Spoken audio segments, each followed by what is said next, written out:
ఇంటి ఆవరణాన్ని అందంగా మార్చుకోవడానికి ఎన్నో రకాల మొక్కలు పెంచుతూ ఉంటారు. అంతేకాదు అందుకు అవసరమైన కుండీలను అందంగా తీర్చిదిద్దుతారు.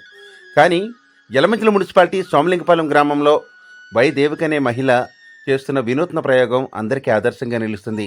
ప్లాస్టిక్ వ్యర్థాలను బయట పారేయకుండా ఇంటిలోనే ఒక మంచి ఆకృతిని తెచ్చేలా అందంగా తీర్చిదిద్దుతూ మొక్కల పెంపకానికి ఉపయోగిస్తుంది. అంతేకాదు ఎండిపోయిన కొబ్బరిని సైతం వినియోగిస్తూ అందంగా తీర్చిదిద్దింది. ఎన్నో రకాల మొక్కలు నాటింది. ఇప్పుడు ఆమె మాటల్లోనే విందాం. వేస్ట్ ఇది అలాగే వేస్ట్ కాకుండా మన బడ్జెట్లో మరీ డబ్బులు పెట్టి కొనుక్కోకుండా చక్కగా ప్లాస్టిక్ అంటే ఎక్కడ పడిచినా కాల్సింది కాబట్టి ఇట్లా యూజ్ చేసుకుంటే బెటర్ అనిపించింది. అలాగా అన్నీ అంటే ఇంట్లో పారేసే ప్రతి వస్తువుతో మీరు మొక్కలు వేస్తారు. నాకు అలాగా చేయడం ఇష్టం అనమాట. అది వేస్ట్గా పడే. మీ పేరు? దేవిక, వై దేవిక. వై దేవిక. ఎన్నాళ్ళ నుంచి ఇలా చేస్తున్నారు? ఇన్ని మొక్కలు ఇలాగా? నాకు ఎక్కడికి వెళ్ళినా నా కాళ్ళ మొక్క ఏదైనా ఉందంటే అది అలా ఇవ్వకపోయినా కొద్దిగా సైడ్ చేశాను, చిన్న కొమ్మ తెచ్చేసుకుంటాను. దొంగతనం కూడా చేస్తారనమాట.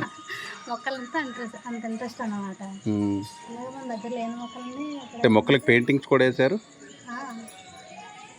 అదే డబ్బా? అది మామూలుగా ప్లాస్టిక్ డబ్బా? అదే ప్లాస్టిక్ బాటిలా?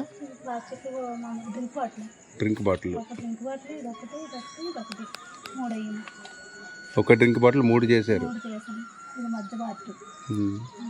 కొబ్బరికాయ కూడా వేసినట్టున్నారు.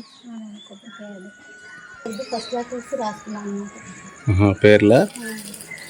ఓకే.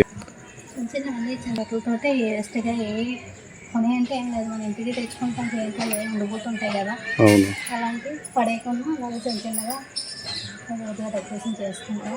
అలా మరి ఉత్తిన బాటిల్ పెడితే బాగోదు కదా, ఏదో కలగా చిన్న కలర్ వేసుకుంటే అందంగా ఉంటుంది.